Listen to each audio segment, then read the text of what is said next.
আসসালামু আলাইকুম সম্মানিত ভিউয়ার্স, আশা করি সবাই ভালো আছেন। আমি ডাক্তার আকলিমা আক্তার, কর্মরত আছি ইউনাইটেড হসপিটাল, দক্ষিণ মহাশ্রী, ঢাকা। তীব্র গরমে বিপর্যস্ত মানুষের জীবন। এই গরমে শরীর থেকে প্রচুর পরিমাণ পানি বের হয়ে যায় ঘামের মাধ্যমে। এতে শরীর পানি শূন্য হয়ে পড়ে এবং শরীর ক্লান্ত হয়ে যায় এবং দুর্বল হয়ে পড়ে। এছাড়া ঘামের মাধ্যমে সোডিয়াম এবং পটাশিয়াম নামক দুটি ইলেকট্রোলাইট রয়েছে, সেগুলো বের হয়ে যায় এবং এই ইলেকট্রোলাইটের ঘাটতি দেখা দিলে শরীরে হতে পারে মারাত্মক কিছু জটিলতা।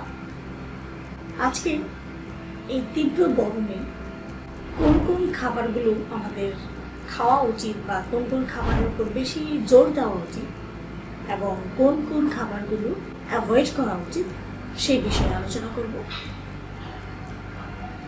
এছাড়া খাবার ছাড়াও আরও কিছু বিষয় রয়েছে যে বিষয়গুলোর উপর নজর দেওয়া উচিত এই তীব্র গরমে রেহাই পেতে, সেই বিষয়গুলো নিয়েও আমি আলোচনা করব। প্রথমেই আসা যাক খাবারের ব্যাপারে। কিছু খাবার রয়েছে যে খাবারগুলোর উপর অবশ্যই নজর দিতে হবে এবং জোর দিতে হবে এই তীব্র গরম থেকে রক্ষা পেতে এবং এই তীব্র গরমে শরীরকে সুস্থ রাখার জন্য। সম্মানিত ভিউয়ার্স, প্রথমেই বলবো আমি পানির ব্যাপারে। পানির উপর খুব বেশি জোর দিতে হবে। একজন প্রাপ্তবয়স্ক পুরুষের প্রতিদিন 3 থেকে 3.5 লিটার বিশুদ্ধ পানি পান করতে হবে এই তীব্র গরমে। একজন প্রাপ্তবয়স্ক মহিলা 2.5 থেকে 3 লিটার পানির প্রয়োজন এবং এই পরিমাণ পানি যদি আমরা পান করি তাহলে আমাদের শরীর পানি শূন্য হয়ে পড়বে না এবং দুর্বল হয়ে পড়বে না এবং শরীর ক্লান্ত হয়ে পড়বে না এবং দেখা দিবে না মারাত্মক কিছু জটিলতা। এছাড়া গরমে লেবুর শরবত বা ডাবের পানিও আপনি খেতে পারেন। ডাবের পানি খুবই চমৎকার একটি পানীয়। এতে যেমন শরীরের পানি শূন্যতা পূরণ হবে, সাথে সাথে আপনার পুষ্টির চাহিদাও পূরণ হবে। সেই ক্ষেত্রে আপনি যদি পারেন প্রতিদিন পানির সাথে সাথে একটু ডাবের পানি খাওয়ার, তাহলে অনেক বেশি ভালো হবে। চেষ্টা করতে তো দোষ নেই, আমি জানি ডাবের দাম অনেক বেশি, কিন্তু দেখেন যদি পারা যায়, আর না পারা গেলে লেবুর শরবত। নেক্সটে বলবো শাকসবজির ব্যাপারে। শাকসবজির মধ্যে যেমন টমেটো, কাঁচা পেঁপে, পটল, শসা, ধুন্দল, চিচিঙ্গা, গাজর, লাউ, বিভিন্ন শাক, এই সবজিগুলোতে প্রচুর পানি রয়েছে এবং এই শাকসবজিগুলো খেলে শরীর ঠান্ডা থাকবে এবং পানির চাহিদা এবং পুষ্টি দুটোই পূরণ হবে। তাই ভিউয়ার্স, আপনি প্রতিদিন খাদ্য তালিকায় এই শাকসবজিগুলো রাখার চেষ্টা করবেন। নেক্সট, মৌসুমি ফল। ভিউয়ার্স, এখন আপনি বাজারে গেলে দেখতে পাবেন প্রচুর পরিমাণে কাঁচা আম। আপনি কাঁচা আম দিয়ে জুস করে খেতে পারেন, মানে শরবত বানিয়ে খেতে পারেন। এই শরবত আপনার শরীরকে ঠান্ডা রাখবে, পানির চাহিদা পূরণ করবে এবং পুষ্টিও দিবে।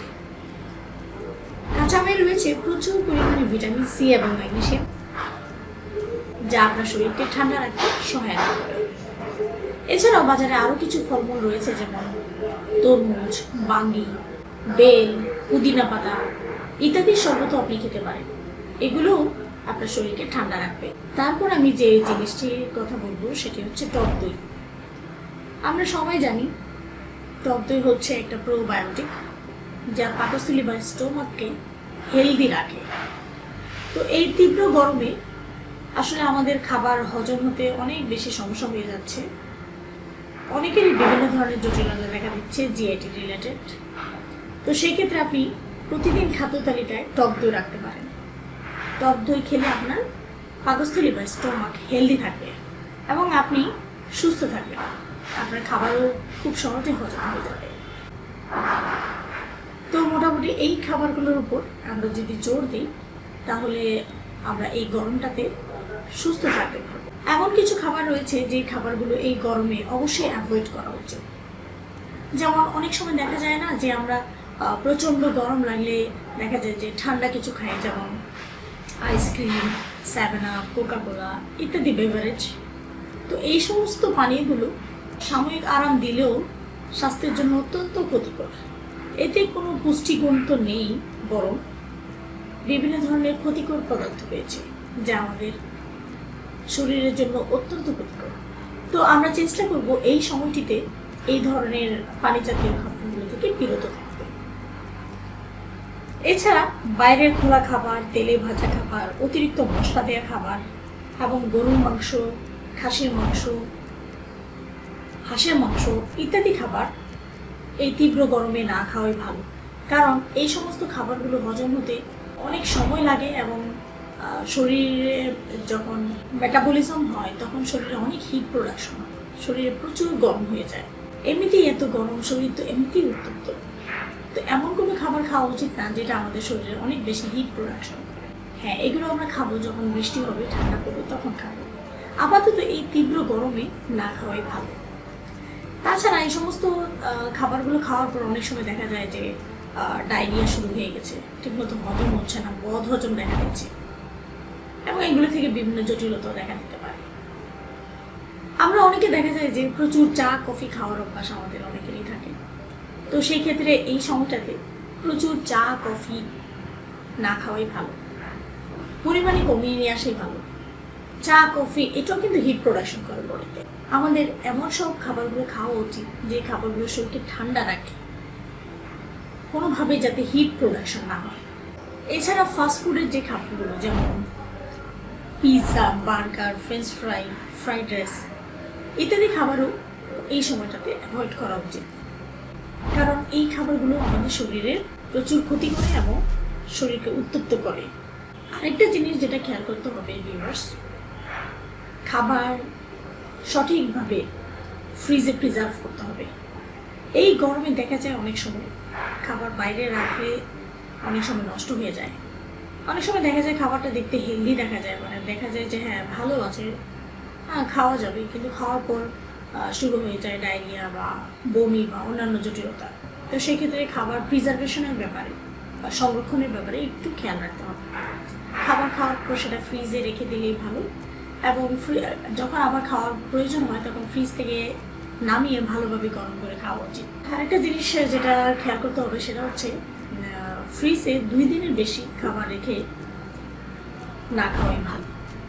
2 দিনের বেশি খাবার রান্না করা খাবার ফ্রিজে রেখে দেন, সেক্ষেত্রে খাবারের পুষ্টিগুণ তো থাকেই না এবং ওই খাবারে তৈরি হয় বিভিন্ন ধরনের ব্যাকটেরিয়া যা আপনাকে অসুস্থ করে দিতে পারে, মানে ডায়রিয়া হতে পারে বা বমি বা বিভিন্ন ধরনের জিআই রিলেটেড প্রবলেম হতে পারে। রান্না করা খাবারটা 2 দিন ফ্রিজে রেখে আপনি খেতে পারেন এবং 2 দিন পরে যদি খাবার বেঁচে যায় সেটা ফেলে দেওয়াই ভালো এবং আবার নতুন করে রান্না করে আপনি খেতে পারেন। বাংলাদেশে প্রতি বছর গরম আসার সাথে সাথে ডায়রিয়ার প্রকোপ প্রচুর বেড়ে যায়। তো এবছরও তাই হয়েছে, গরমের তীব্রতা বাড়ার সাথে সাথে প্রচুর পরিমাণে ডায়রিয়া রোগীর সংখ্যা অনেক বেড়ে গিয়েছে। কারণ আমরা বাঙালিরা খেতে খুব পছন্দ করি। তো সেই ক্ষেত্রে দেখা যায় যে আমরা খুবই আনহেলদি খাবার খেয়ে ফেলি, হ্যাঁ, যেটা ঠিকমতো হজম হয় না এবং না হওয়ার ফলে ডায়রিয়া দেখা দেয়। এটা একটা কারণ। আরেকটা কারণ তো আছেই। তো সেই ক্ষেত্রে যেটা করতে হবে, এই গরমে বিশুদ্ধ পানি খেতে হবে এবং স্বাস্থ্যসম্মত যে খাবারগুলো রয়েছে সেগুলো খেতে হবে, যা এতক্ষণ আমি আপনাদেরকে বললাম সেই খাবারগুলোর দিকে জোর দিতে হবে এবং হাইজিন মেনটেন করতে হবে। হাইজিন মেনটেন করতে হবে মানে খাবারের আগে অবশ্যই ভালোভাবে হ্যান্ড ওয়াশ বা সাবান দিয়ে হাত ধুয়ে নিতে হবে এবং টয়লেট বা ওয়াশরুম থেকে আসার পর হ্যান্ড ওয়াশ বা সাবান দিয়ে হাত ভালোভাবে ধুয়ে নিতে হবে, তাহলে এই ডায়রিয়া থেকে আমরা বেঁচে যেতে পারি। এছাড়া খাবার সবসময় খাবার এবং পানি বাসায় ঢাকা আছে কিনা সেদিকে খেয়াল করতে হবে, কারণ মাছের মাধ্যমে কিন্তু জীবাণু ছড়িয়ে যেতে পারে এবং সেই জীবাণু আমাদের পেটে চলে যেতে পারে খাবারের মাধ্যমে। কোনো খাবার যদি খোলা থাকে এবং সেই খাবারে যদি মাছি বসে, ওই খাবারটা যদি আমরা খাই তখনই কিন্তু ডায়রিয়া হতে পারে। এটাও একটা কারণ। সো ভিউয়ার্স, স্বাস্থ্যসম্মত খাবার তো খাবেন, বিশুদ্ধ পানি খাবেন। তীব্র গরমে শরীরে কিছু জটিলতা দেখা দিতে পারে। জটিলতাগুলো কি সেটা একটু জেনে রাখা ভালো। যেমন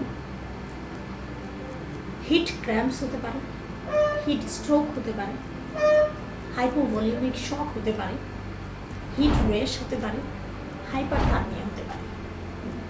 সো ভিউয়ার্স, এই সমস্ত জটিল জিনিসগুলো যাতে আমাদের না হয় সেই জন্য আমার অ্যাডভাইস করা এই খাবারগুলো খাবেন এবং এইভাবে চলার চেষ্টা করবেন। আরেকটা বিষয় যেটা বলবো সেটা হচ্ছে পোশাক।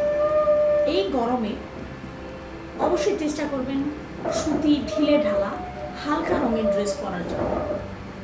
যারা কর্মজীবী রয়েছেন তারা বাসা থেকে বের হওয়ার সময় অবশ্যই সাথে ছাতা রাখবেন এবং ছাতা ব্যবহার করবেন এবং সাথে বিশুদ্ধ পানি রাখবেন, যাতে শরীর পানি শূন্য হয়ে না পড়ে এবং প্রচুর সোয়েটিং না হয়, বা সোয়েটিং হলেও সেই পানিটা খেলে আমরা যাতে শরীর সুস্থ থাকে। যারা কর্মজীবী না তারা বাসায় থাকার চেষ্টা করুন। এই গরমে বিনা কারণে বের না হওয়াই ভালো।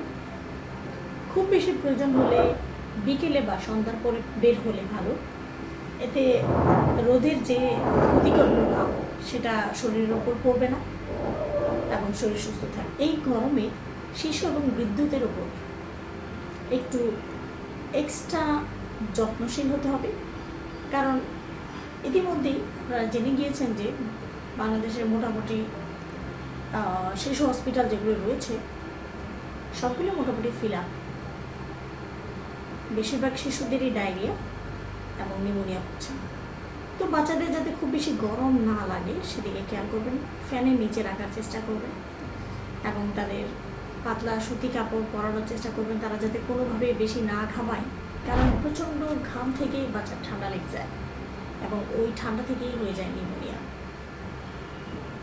শিশুরা যাতে অনেক বেশি না ঘামায় সেদিকে খেয়াল করবেন, আর তাদের খাবারের দিকে এবং পানির দিকে একটু নজর দেবেন। বিশুদ্ধ পানি খাচ্ছে কিনা, বিশুদ্ধ খাবারটা আপনি তাদেরকে দিচ্ছেন কিনা সেই ব্যাপারে একটু যত্নশীল হবেন। সম্মানিত ভিউয়ার্স, আজকের ভিডিওটি আশা করি আপনাদের অনেক কাজে লাগবে। যদি আপনারা ফলো করতে পারেন বা যদি মেনে চলতে পারেন তাহলে এই গরমে হয়তো বাড়তি যেই জটিলতাগুলো রয়েছে, বাড়তি যে ডিজিজগুলো, সেই ডিজিজগুলো থেকে আপনারা রক্ষা পেতে পারবেন। এমনিতেই এত গরম, এত কষ্ট, এত খারাপ লাগা, তার মধ্যে থেকে যদি এক্সট্রা আরও ডিজিজ অ্যাড হয় শরীরের সাথে, তো সেই ক্ষেত্রে আরও অনেক বেশি কষ্ট, অনেক বেশি হয়রানি। তো চেষ্টা করতে হবে এই পরিস্থিতির মধ্যে যে কীভাবে সুস্থ থাকা যায়। আমার এই অ্যাডভাইসগুলো একটু মেনে চলবেন, তাহলে দেখবেন আপনাদের এক্সট্রা যে জটিলতাগুলো, সেই জটিলতাগুলো থেকে আপনারা অনেকাংশেই রেহাই পেয়ে যাবেন। ধন্যবাদ সবাইকে।